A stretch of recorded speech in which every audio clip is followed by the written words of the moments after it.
chaud bouillant. Et bien voilà, nous revoilà en direct pour un nouveau direct chaud bouillant. Aujourd'hui, on va recevoir Dayo Hartson qui va se présenter une fois qu'il va nous rejoindre.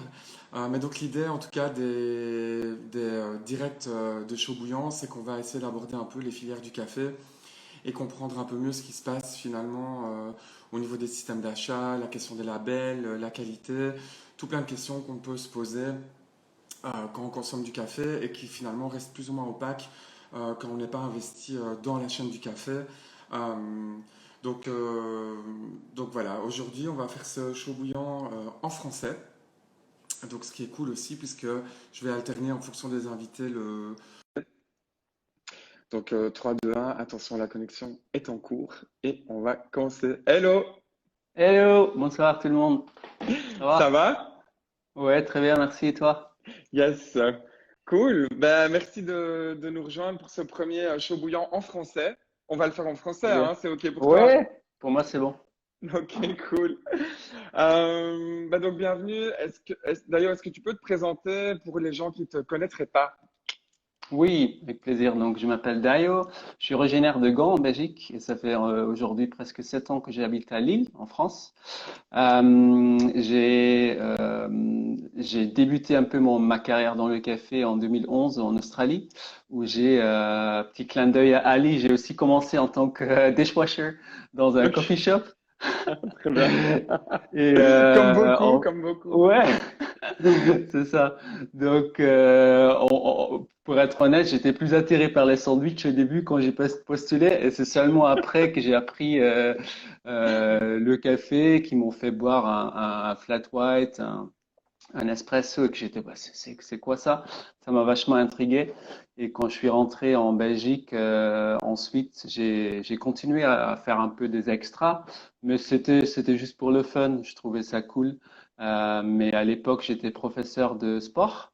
Ok, Donc ça, c'était vraiment mon choix de carrière. Mais comme quand tu te lances en tant que prof, tu fais beaucoup de remplacements, ben ça tombait bien que je pouvais faire des extras en tant que barista.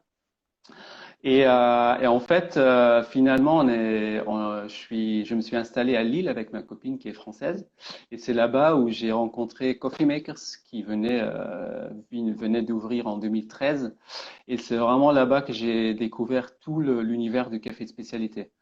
Parce que jusque-là, le café, je savais faire du latte art, un espresso, tout ça, mais jusqu'à ce moment-là, je connaissais pas les différences entre les origines.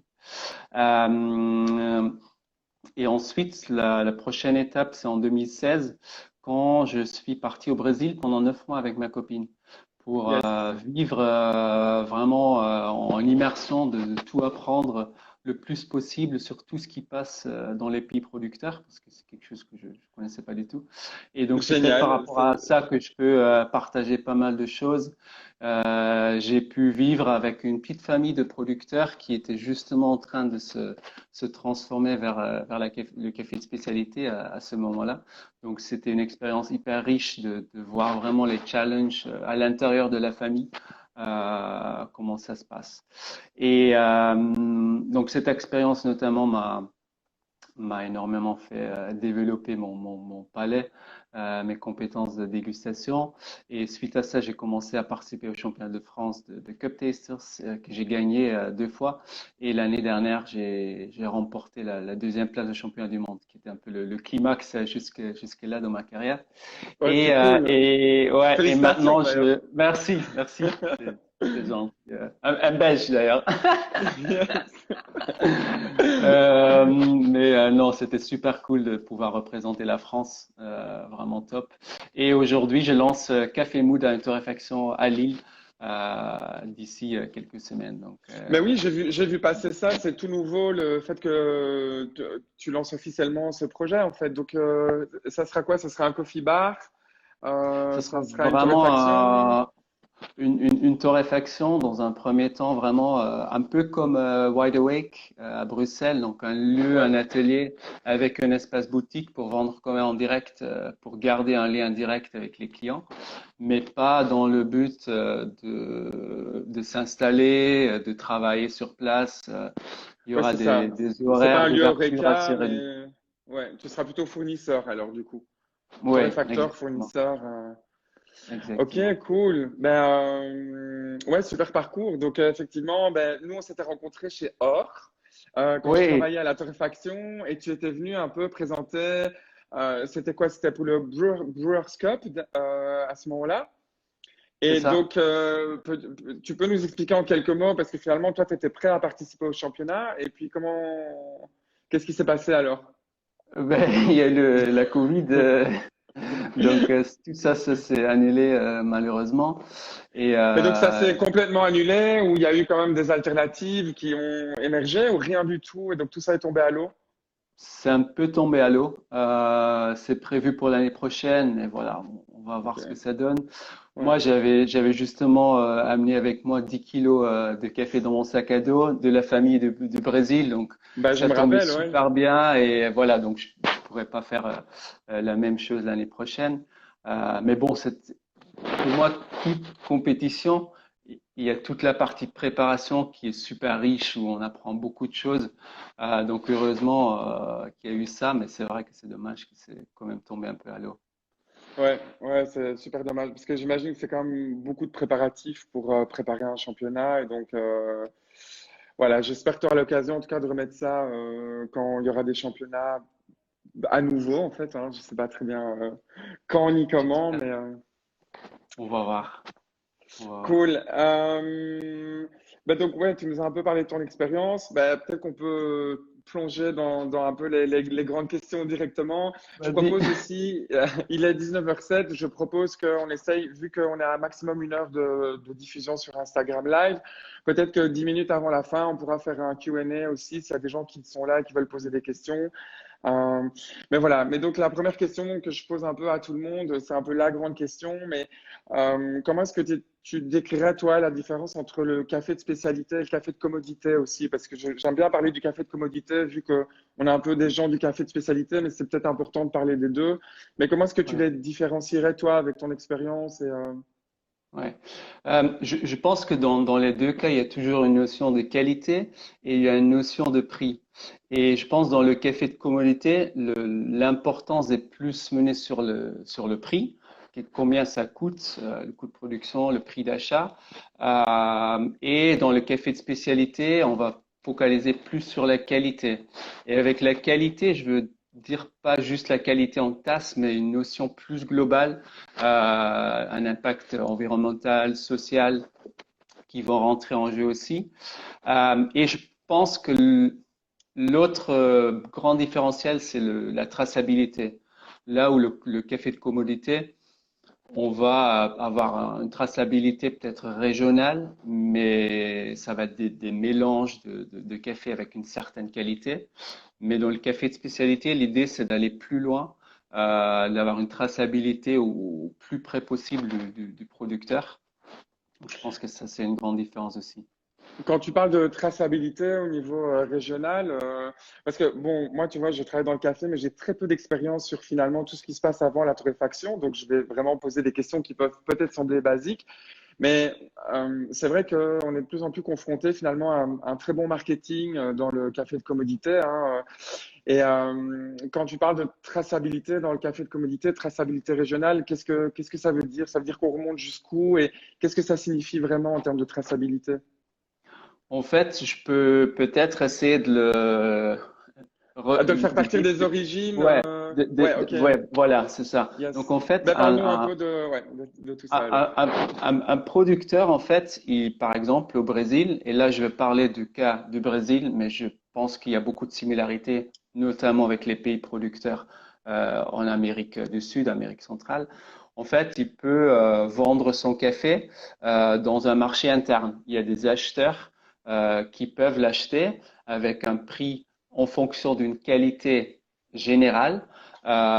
Et une fois qu'il vend ce café à ces gens-là qui travaillent pour l'industrie du café de commodité, toute la traçabilité se perd. Ils font des grands mélanges d'une certaine qualité et voilà. ça devient finalement un mélange d'une certaine qualité avec un certain nombre de défauts qui va être vendu comme un café de Brésil ou peut-être au max un café d'une telle région, mais il n'y aura jamais la traçabilité ou la composition de tous les producteurs dans ce lot. Alors, ce qui m'intéresse là-dedans, et je suis super emballé déjà par cette discussion, euh, moi j'ai toujours un peu l'impression que, tu vois, pour le peu que je connais, finalement, que on doit un peu choisir entre les good guys et les bad guys et qu'il n'y a pas vraiment de choses intermédiaires. Et donc, ma question, quand tu parles de ça déjà, de vendre sur le marché local, en tout cas en local, on va dire, à des gens qui vont revendre après. Euh, Est-ce que, donc on parle du cours de la bourse quand même pour le café de commodité. Est-ce qu'il y a déjà des sortes de premium malgré tout? Est-ce qu'il y a un tri qui est fait par les producteurs ou, bah, sachant que le Brésil a peut-être un modèle qui est très différent d'autres pays où les producteurs ont moins de conscience de ce qu'ils vendent, mais est-ce qu'il y a déjà moyen d'être un petit peu au-dessus du cours de la bourse quand on vend déjà à des brokers en local? Et qui définit la qualité et le prix d'achat? Est-ce que c'est le producteur ou est-ce que ce sont les acheteurs? Ok, super question. Il y a beaucoup de choses. J'ai essayé de le Yes. structurer. Donc, au Brésil, un producteur va vendre le café vert. Il y a d'autres pays dans lesquels le producteur va vendre du café en cerise ou en parche. En Brésil, en fait, le prix est fixé par sac de 60 kilos de café vert. Ça, c'est un peu le moyen d'acheter et de vendre.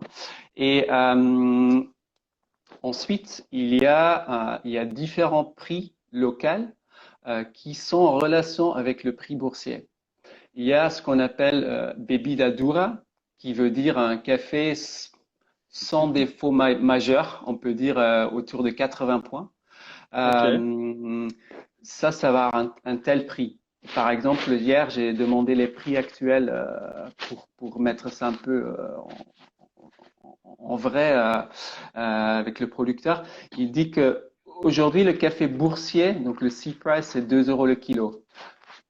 Au marché interne, donc si le producteur veut vendre son café Bebida Dura, donc un café correct, mais pas un café de spécialité, il va Ouais. recevoir 1,45 € le kilo.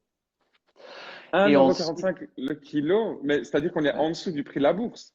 Oui, le prix de la bourse, en fait, c'est un prix FOB. Ça veut dire free on board. C'est le prix pour le café dans le conteneur, dans le port d'expédition. Donc, Ok. c'est pas le prix que va toucher le producteur. Donc voilà, là tu vois déjà un peu le différentiel. Waouh, ouais. Donc ça c'est Bebida Dura. Ensuite, si tu as plus de défauts, tu passes à Rio.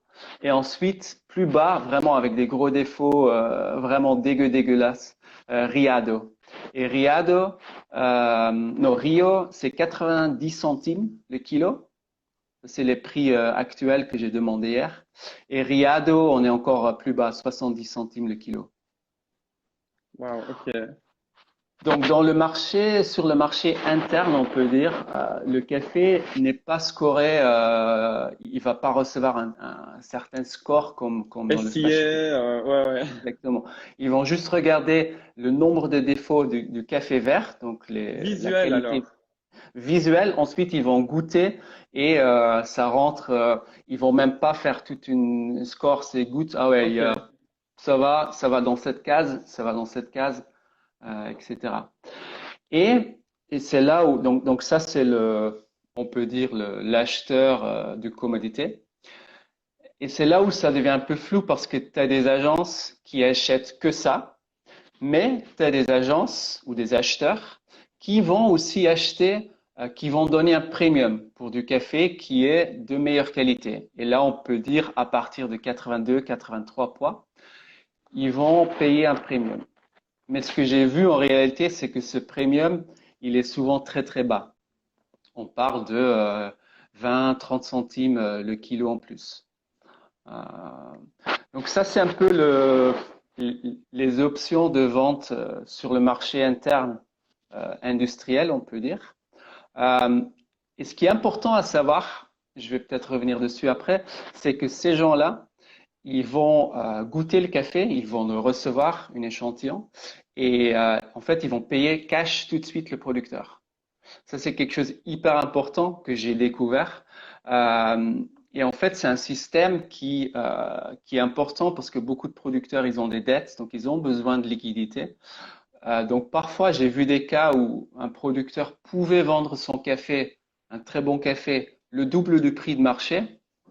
Ben, il n'a pas voulu, il a préféré avoir tout de suite son argent au prix boursier au lieu d'attendre ou de négocier pour un meilleur prix, de trouver un acheteur et d'être dans le mieux Potentiellement dans gagnant. le et donc du coup potentiellement un acheteur de spécialité mais qui met plus de temps à trouver, c'est des réseaux parfois plus compliqués à accéder et donc on Exactement. choisit entre le cash direct ou de l'argent un peu plus tard même si c'est plus mais qui est parfois nécessaire plus vite quoi.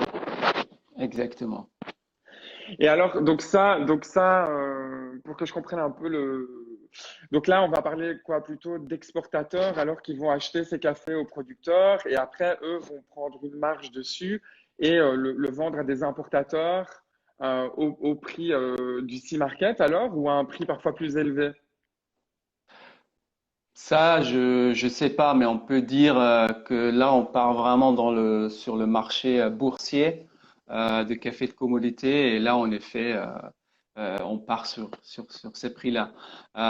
Mais donc après, et c'est là où ça montre que c'est pas vraiment du noir et blanc. Ouais. Après, tu as aussi des agences de café de spécialité sur place qui vont justement sourcer du café de 80 plus et trouver des acheteurs, soit les acheter en direct avec un prix différencié, soit trouver des acheteurs qui sont prêts à mettre le prix. Et c'est là en fait que tu as une énorme, il y a beaucoup de, Zone grise ouais, ou ouais. c'est ça, il y a des good guys, des bad guys, il y a des importateurs. Ben, par exemple, pour te donner un exemple, moi j'ai découvert ce producteur avec lequel j'ai vécu à travers un café de Square Mile que j'ai Ok. goûté avant de partir au Brésil, qui m'a vraiment bluffé.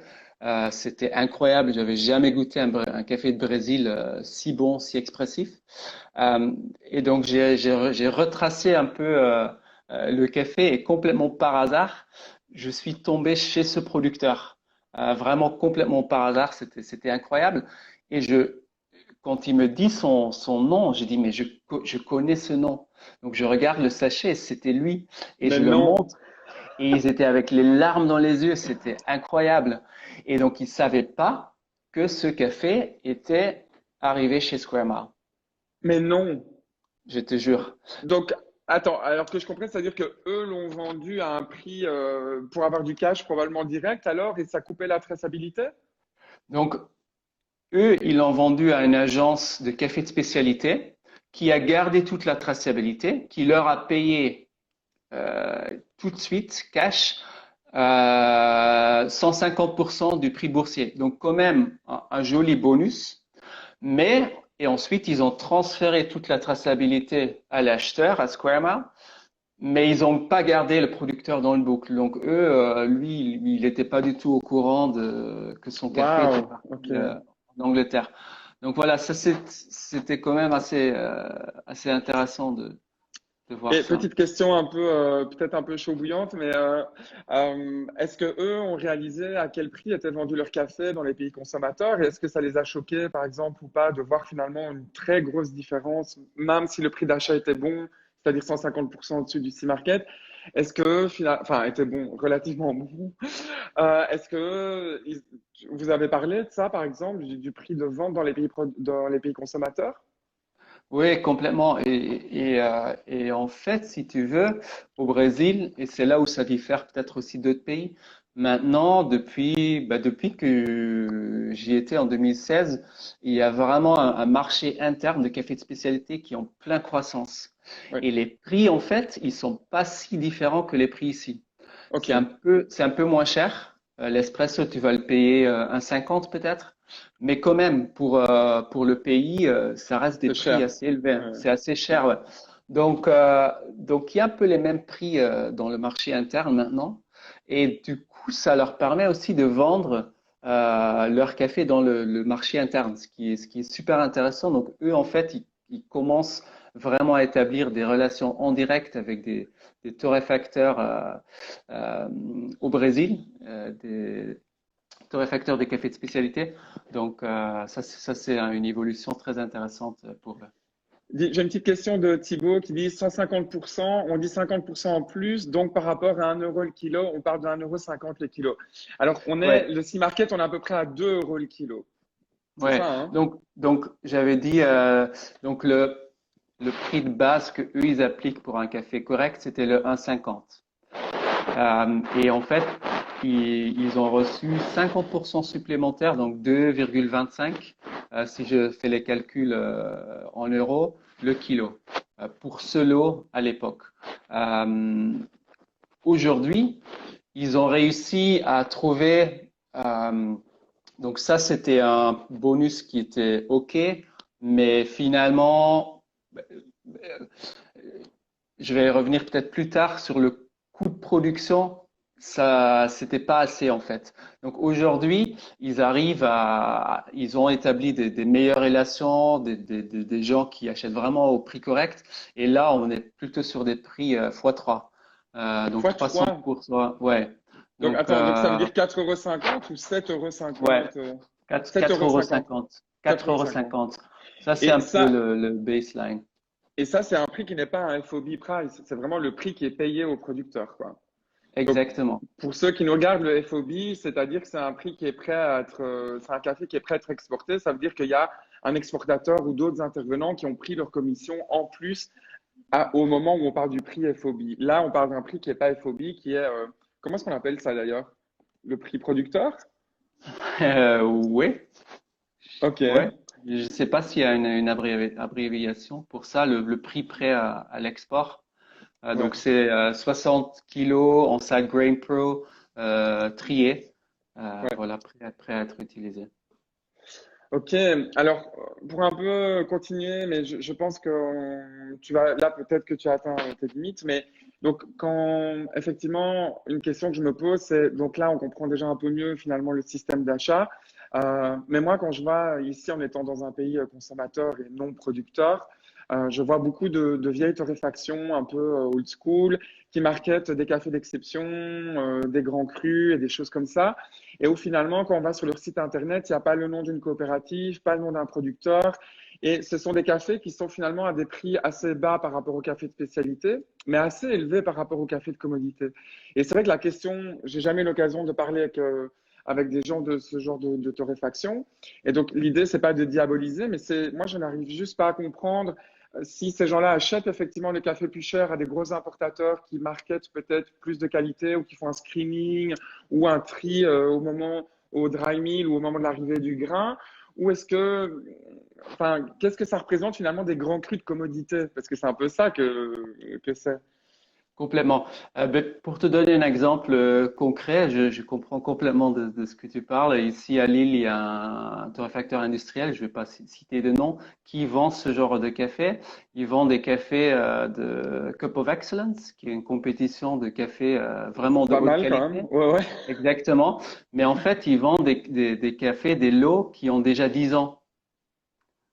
Ah, mais non. Ok. Donc, c'est des vieux cafés, quoi. C'est des Le vieux café en grain cafés. vert, il est bon à 1 an, mais pas après 1 an, ça devient compliqué, on va dire. Exactement. Donc en fait, c'est des cafés d'exception qui n'ont pas été vendus, je pense, par les exportateurs, les importateurs, pardon. Donc en fait, ils les vendent à un prix cassé. Les torréfacteurs industriels l'achètent, le marketent comme un café d'exception, mais il n'y a plus rien dans ce café. C'est du boisé, il n'y a plus rien. Mais là, on n'est pas. Ok, malgré tout, on est dans un prix qui est plus bas, mais à la base, on est quand même dans du café de spécialité. Mais est-ce qu'il y a des grands crus de commodité qui ne sont pas issus du Cup of Excellence? Et tu vois, moi, en fait, la question qui est là derrière, c'est de savoir si les exportateurs peuvent créer ou marketer ou créer une sorte de qualité additionnelle par rapport à ce qu'ils ont acheté à un producteur, en triant la taille des grains, en triant un peu plus les défauts visuels et en faisant qu'il y a des lots peut-être qui vont vendre plus cher à des torréfacteurs old school, bienveillants, malgré tout, s'ils connaissent pas très bien le boulot, mais de se dire, là, j'achète un café plus cher et il doit être très bon. En gros, hein, pour un peu. Ça, je ne saurais pas te dire comment ils font, mais les Ouais, pratiques que je vois, c'est qu'ils achètent du old crop et qu'ils achètent ça à des prix cassés ouais. pour vendre du rêve, mais c'est pas bon. Alors, peut-être pour embrayer sur une autre question, parce que, bon, j'insiste un peu. Moi, c'est vrai que dans les cours et les tours que je donne, je parle un peu de ces sujets-là. Et c'est vrai que je donne souvent l'impression de considérer que finalement, le commodité, c'est les bad guys, le spécialité, c'est les good guys, et qu'il y a pas grand-chose au milieu. Euh, mais l'idée de ces talks, c'est justement de mieux comprendre les choses. Et donc, la question suivante, en fait, c'est est-ce que tu penses que pour un producteur, et donc basé sur ton expérience de plusieurs mois au Brésil avec des producteurs, est-ce que tu penses que le marché de communauté, il est malgré tout nécessaire parce qu'on ne peut pas cultiver que du specialty? Alors, dans la ferme ou dans la fazenda où toi tu étais, est-ce qu'il y avait que du specialty? Non, c'est une très bonne question. À ma connaissance, il y a quasiment aucun producteur qui arrive à faire du 100% specialty. Déjà, tu as toujours des défauts. Même si tu fais un tri manuel, sélectif, tu as toujours des grains pas mûrs ou trop mûrs qui tombent dans le panier. Donc voilà, 100% specialty, ça n'existe pas. Le producteur où moi j'ai vécu, Dénéval, il fait à peu près 50% de specialty aujourd'hui et 50% qui vend au marché interne. Pour dire, C'est beaucoup ou pas beaucoup pour un producteur de specialty? c'est- j'aimerais savoir aussi, je Ah, sais pas. ok. Je saurais pas te dire. Après, j'imagine qu'il y a un peu de tout.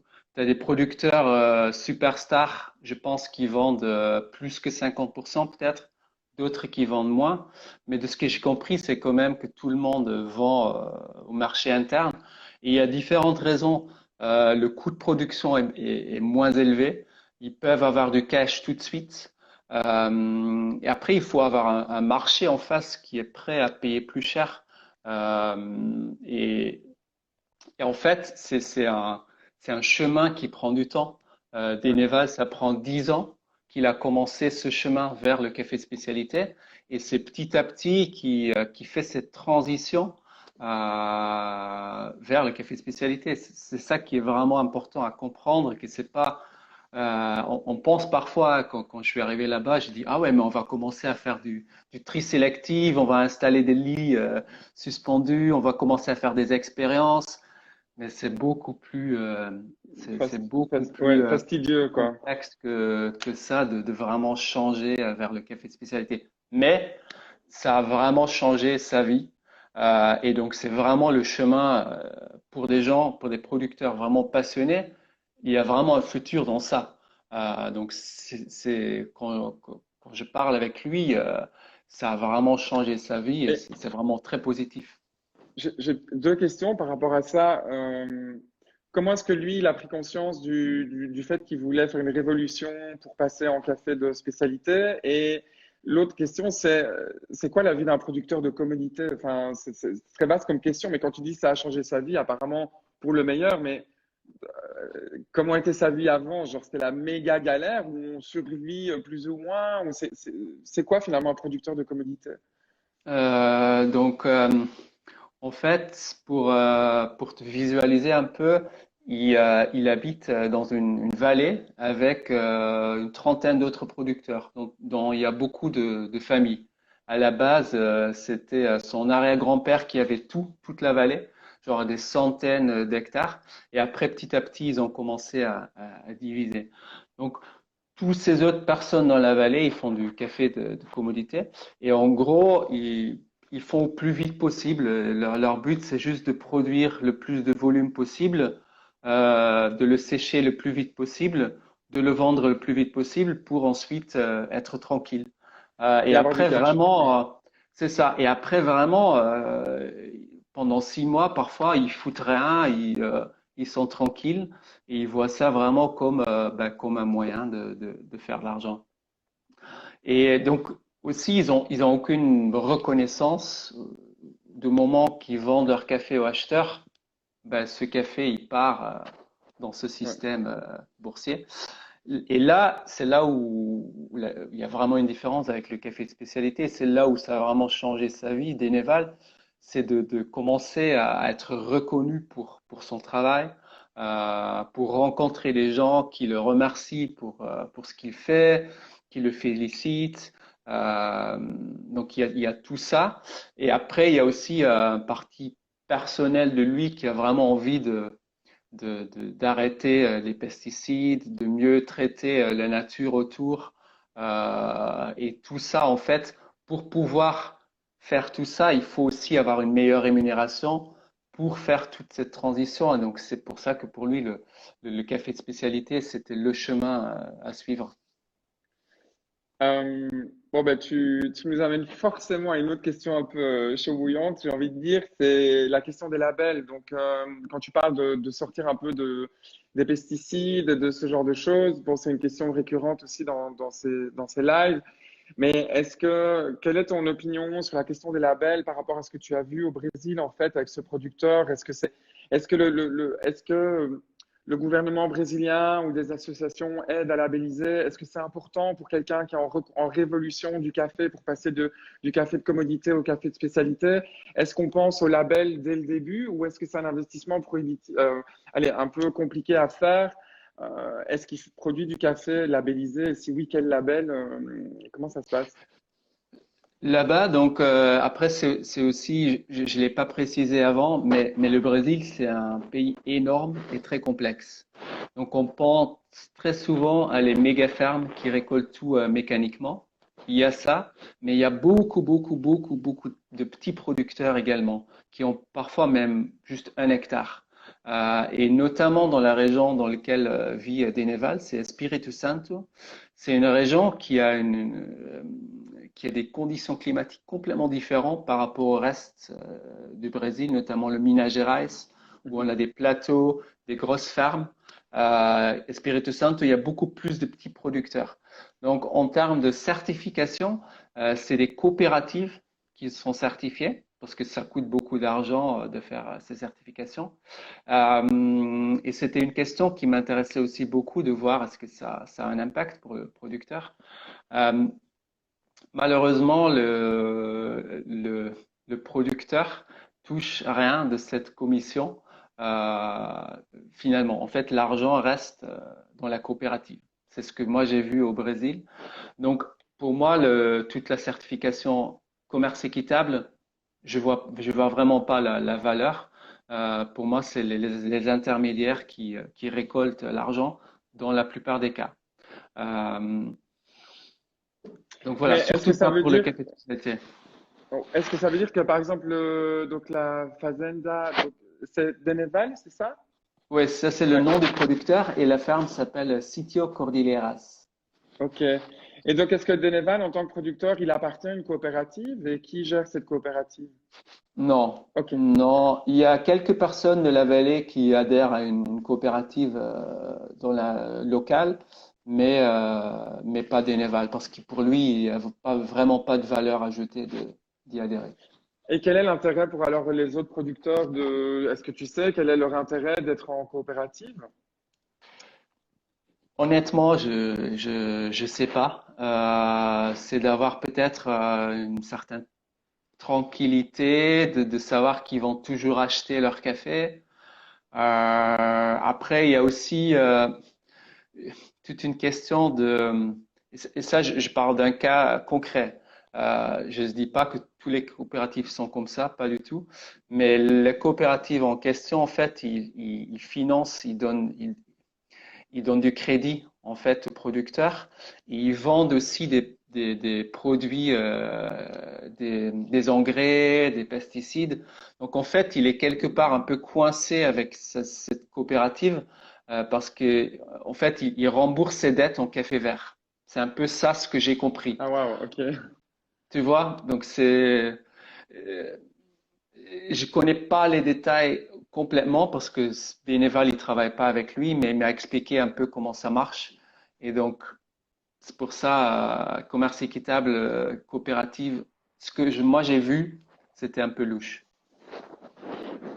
Ok. Une autre question, donc en développant un petit peu finalement cette révolution du café de spécialité dans sa plantation, en fait, est-ce que ça veut dire qu'il est plus en contact aussi avec des torréfacteurs au travers micro-importateurs? Est-ce que ça permet de plus développer les liens sur la chaîne du café que d'être juste cantonné à la coopérative ou aux acheteurs locaux? Est-ce qu'il a un meilleur retour direct en fait sur son café? Oui, exactement. C'est ça pour moi toute la valeur de la chaîne de café de spécialité vers là où il faut qu'on aille, où qu'on est en train de, ouais, c'est ce qu'on est en train de faire, de justement de donner un visage au producteur, de mieux le rémunérer et en fait de tourner un peu lui donner le pouvoir là où le marché de commodité, le pouvoir est aux financiers et aux acheteurs. Et en fait, il faudrait qu'on tourne ça vers le producteur. Et je fais souvent en fait les liens avec le monde du vin. Un vigneron, c'est lui en fait qui va déterminer son prix en fonction de son coût de production, en fonction de ses collaborateurs. Ils vont ensemble en fait déterminer un prix qui est juste pour tout le monde. Et je pense que c'est vers là où il faudrait aller, au lieu Mais de ça veut dire qu'il faut sortir de la bourse, puisque c'est la bourse qui donne les prix pour l'instant. qui donne une certaine indication de prix. Ouais, Oui, ok. bien sûr. Ouais, Mais ouais. Maintenant, je parle de café de spécialité. Je parle pas du tout de producteurs de café de commodité. Mais ouais, pour ouais. moi, d'une manière générale, en fait le point de départ, ça devrait être le coût de production du producteur pour n'importe quel café. Et pour revenir sur la complexité du Brésil, donc on a des fermes qui récoltent tout mécaniquement avec un coût de production très très bas. Et on a des tout petits producteurs qui se retrouvent dans des conditions vraiment compliquées, très montagneuses, très avec beaucoup d'humidité, moins de récoltes, donc des coûts de production beaucoup plus hauts, et on a le même prix boursier, ce qui est complètement Ah, fou. waouh, waouh, ok. Tu vois, donc ça, c'est vraiment très complexe cette donnée et c'est ça qui est vraiment pas juste. Et du coup, les les grands acteurs, ils arrivent à faire des bénéfices avec les prix boursiers. Donc Avec eux, le en volume, fait, en fait. c'est ça, avec leur coût de production qui est très bas, eux, ils arrivent à faire du café, donc ils continuent à planter et ils maintiennent ce système boursier. Pour eux, il n'y a pas de souci. Et c'est les petits qui coulent. C'est ça la complexité. Euh, est-ce que toi, quand tu étais au Brésil, donc est-ce que le producteur chez qui tu es resté, est-ce qu'il arrivait à produire du 90 plus, enfin, des cafés vraiment qui allaient au-dessus des 90, qui sont finalement assez rares sur le marché malgré tout? Ou là, on peut vraiment Ouais, parler de grand cru dans une certaine mesure? ouais, exactement. Il en produit pas tous les ans, mais quand j'étais, il a gagné le deuxième meilleur café du Brésil avec un café qui était noté juste 90 points. Un Et, Catucaí nature. mais alors, est-ce que le voyage d'un café 90 plus comme ça est différent des autres cafés qui vendent en général? Est-ce que ces cafés-là ont un destin, un voyage particulier avant d'arriver dans un pays qui va le torréfier et le consommer? Là, tu parles de la partie de production. Comment lui, il va prendre soin de ça ou après? Un peu des deux, mais ce qui m'intéresse, c'est de savoir s'il est vendu dans les mêmes filières ou est-ce qu'il est vendu aux enchères ou quel est le voyage d'un 90 plus selon ce que tu as peut-être pu voir ou pas, hein, j'en sais rien. Ok. Mais déjà, lui, il a identifié. Donc, je vais revenir un peu en avant. Quand moi je suis arrivé en 2016, il goûtait pas ses propres cafés. Donc, il avait des gens de confiance, des Q-graders dans la région qui goûtaient ses cafés, qui donnaient des Waouh. notations. Mais au moment que je suis arrivé, c'était pour ça que c'était hyper riche cet échange. Il venait d'acheter un torréfacteur d'échantillons. Donc en fait, Ok. ensemble, on a commencé à torréfier les échantillons de toute la ferme pour comprendre les différents cafés qu'il avait. Et c'est là qu'on a compris qu'il y avait une parcelle avec une variété qui s'appelle Catucaí, qui donnait toujours des super bons cafés. Et à partir de ce moment-là, il a commencé vraiment à se séparer, à plus prendre soin de cette parcelle parce qu'il savait qu'il y avait un grand potentiel. Et c'est cette parcelle qui a été scorée à 90 points l'année où j'étais. Waouh, Et c'est donc, hyper encourageant pour un producteur. En fait, c'est fou que les producteurs ne goûtent pas leur café. C'est un truc de dingue. On se rend pas compte à quel point c'est important pour pouvoir définir la qualité. Euh, c'est hyper important, exactement. Et donc finalement, donc ce café, il a réussi à le vendre à peu près. Il a vendu en direct. Nous, on a acheté un sac avec Coffee Makers et il a aussi vendu un ou deux sacs à un torréfacteur au Brésil. Mais ok. donc tout est vendu en direct, pas aux enchères. Ok. Donc vraiment à des gens qui veulent acheter en direct. J'ai une autre question en fait. Souvent un peu dans la crème de la crème du café de spécialité, on parle souvent du commerce direct, mais finalement techniquement entre le commerce direct et les vraies filières courtes, je pense que l'impact positif est le même. Mais quel est ton avis sur la question? Et finalement, c'est quoi le commerce direct? Parce que le marketing commence de plus en plus à jouer sur ces mots-là avec des sociétés qui n'en font pas.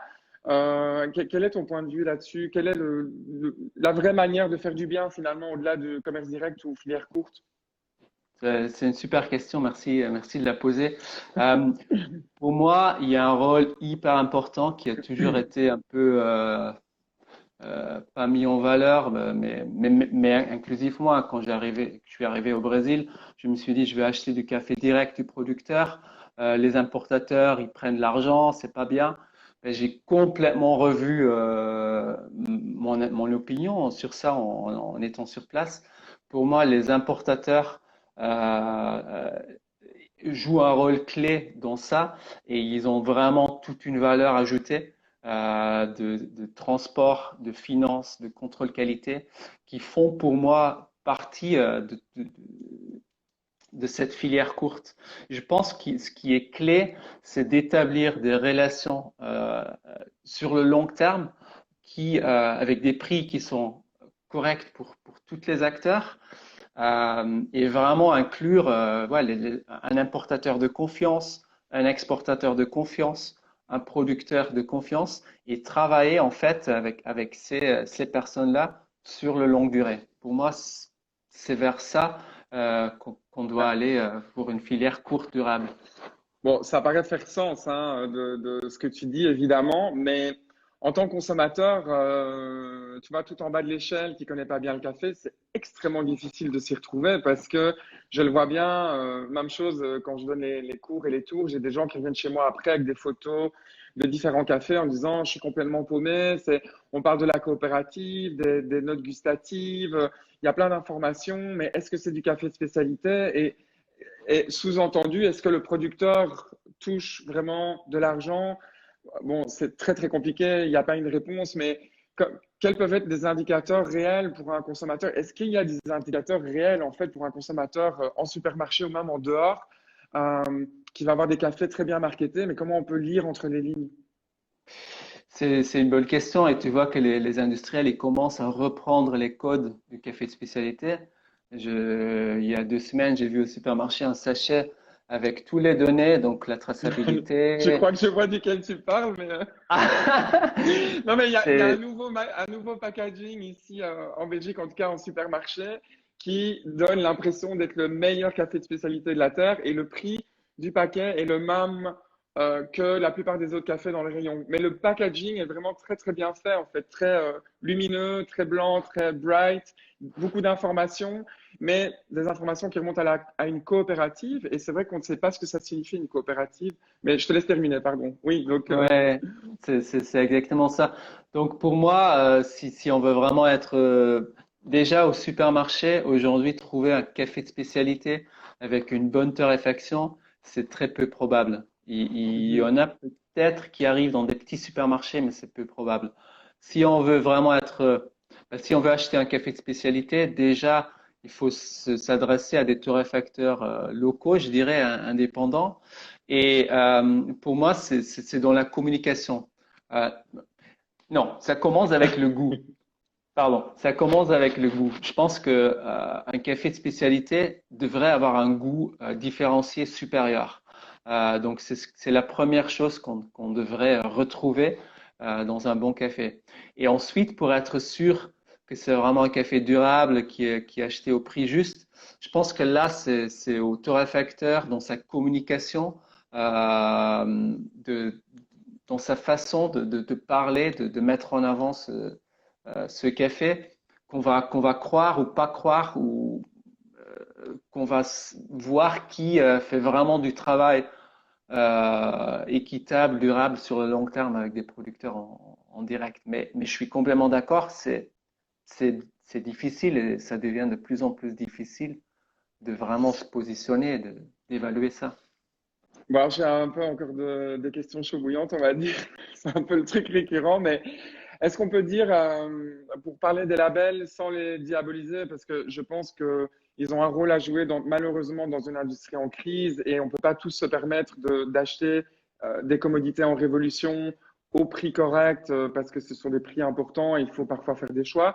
Donc moi, je sais que dans d'autres industries, si je ne peux pas payer du bean to bar ou du direct, je vais me pencher sur un label équitable parce que je sais que c'est quand même mieux que rien malgré tout.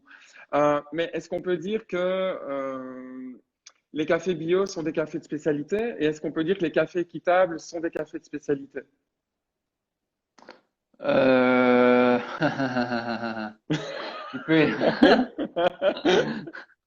Il peut, il peut y avoir les deux.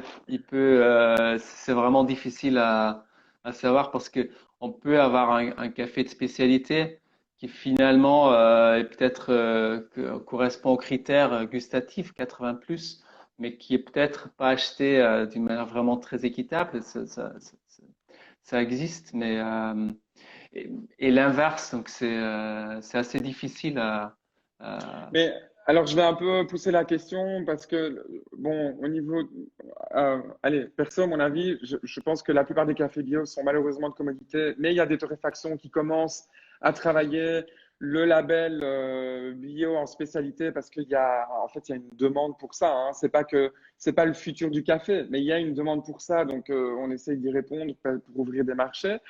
Mais moi, j'ai l'impression, et dis-moi si je me trompe, qu'un label équitable ne sera pas, en général, pas du café de spécialité, puisqu'il est plus ou moins lié au cours de la bourse avec des premiums, alors que les cafés de spécialité sortent de ce schéma de bourse. Mais peut-être que je me trompe. Quel est ton avis là-dessus? Non, non, non, t'es complètement, t'as complètement raison par rapport à ça. En effet, le label de commerce équitable, il est vraiment collé sur ce schéma boursier. Tout à fait. Et c'est là, si on parle de label, moi, je pense que je mets plus de valeur au label bio. Et c'est vrai que traditionnellement, on trouvait que des cafés de mauvaise qualité parce que ça venait des coopératives, c'était exactement aussi collé sur le prix boursier, donc un petit différentiel. Mais maintenant, on voit des vrais cafés de spécialité de qualité qui sont certifiés bio et on voit de plus en plus qui sont vraiment très bons. Et je pense que ça, il y a quand même vraiment une valeur dans ce label. Après, comment c'est pour le producteur de mettre ça en place? C'est là où je connais pas assez les démarches à suivre pour un producteur à se faire certifier bio. Oui, oui, moi, d'après ce que j'entends un peu dans les talks justement de la SIA, c'est vrai qu'un petit producteur, il a tellement de paperasserie et de prix à payer que c'est vraiment impossible. Et c'est plutôt des coopératives qui vont pouvoir labelliser, alors que beaucoup de cafés sont produits de manière bio, mais ne sont pas labellisés, quoi. C'est ça, exactement. C'est ça. Quand tu parlais aussi justement, quand on parlait du fait que qu'un producteur est mieux connecté quand il vend dans le marché de spécialité jusqu'à des torréfacteurs via les importateurs et que tu as un peu changé ton idée sur le métier d'importateur, est-ce qu'on peut, c'est un peu une fausse question, mais est-ce que le métier d'importateur finalement est un métier qui change et pour le mieux dans le sens que c'est plus un mur contre la transparence, mais que ça devient plutôt un connecteur et qu'on a de plus en plus de micro-importateurs, contrairement aux traditions du commodité qui sont des gros importateurs qui mélangent tout et qui coupent un peu la transparence. Est-ce que c'est quelque chose que toi, tu as vraiment vu et voilà, en étant au Brésil sur des plantations? Oui, complètement. Parce que au Brésil, j'avais un peu peur d'aborder la question à des importateurs. Genre, est-ce que vous pouvez importer le café que je vais acheter direct du producteur? Et en fait, j'avais un peu peur, mais ils étaient très réceptifs à ça. Et je crois, après, il y a de tout type d'importateurs, mais je pense qu'on voit vraiment une évolution et qu'ils comprennent en fait qu'ils ont besoin de donner cette possibilité aux torréfacteurs d'aller vraiment au plus près possible du producteur et que eux ils connectent. Ouais, je vois vraiment ça et je vois vraiment leur valeur dans toute cette chaîne. C'est hyper, c'est un boulot hyper important qu'ils font. Cool. Alors j'ai un peu, oui. Alors une question très un peu pratico-pratique. Mais donc toi, tu vas avoir ta torréfaction là. Enfin, quand est-ce que le projet va vraiment ouvrir? Quand est-ce que tu vas vendre ton café? Je vais lancer les préventes. Je vais lancer une campagne Ulule à la fin de la semaine. Et Waouh, trop bien. Ok, ouais, yes. très bientôt. Bon, tu me tiens au Euh, courant, je reposte à fond. On est là, quoi. c'est cool, c'est super cool. Et ensuite, il y aura des travaux à faire pour la boutique, pour le rendre accessible aux clients. Donc ça serait pour début 2021. Mais je peux déjà lancer la production. Et alors, toi, en tant que torréfacteur, futur torréfacteur, euh, quelles sont tes options d'achat en termes de café, sans nous expliquer à qui, quoi, comment, mais quand je parle avec des torréfacteurs de spécialité, souvent ils sont connectés que à des importateurs qui ne font que du café de spécialité. Et donc souvent, les torréfacteurs ont de la peine à me parler des filières du café, de ce qui se passe avant, parce qu'en fait, ils ne travaillent finalement qu'avec des importateurs qui ont en tout cas une filière ou une partie de la société qui ne vend que du café de spécialité.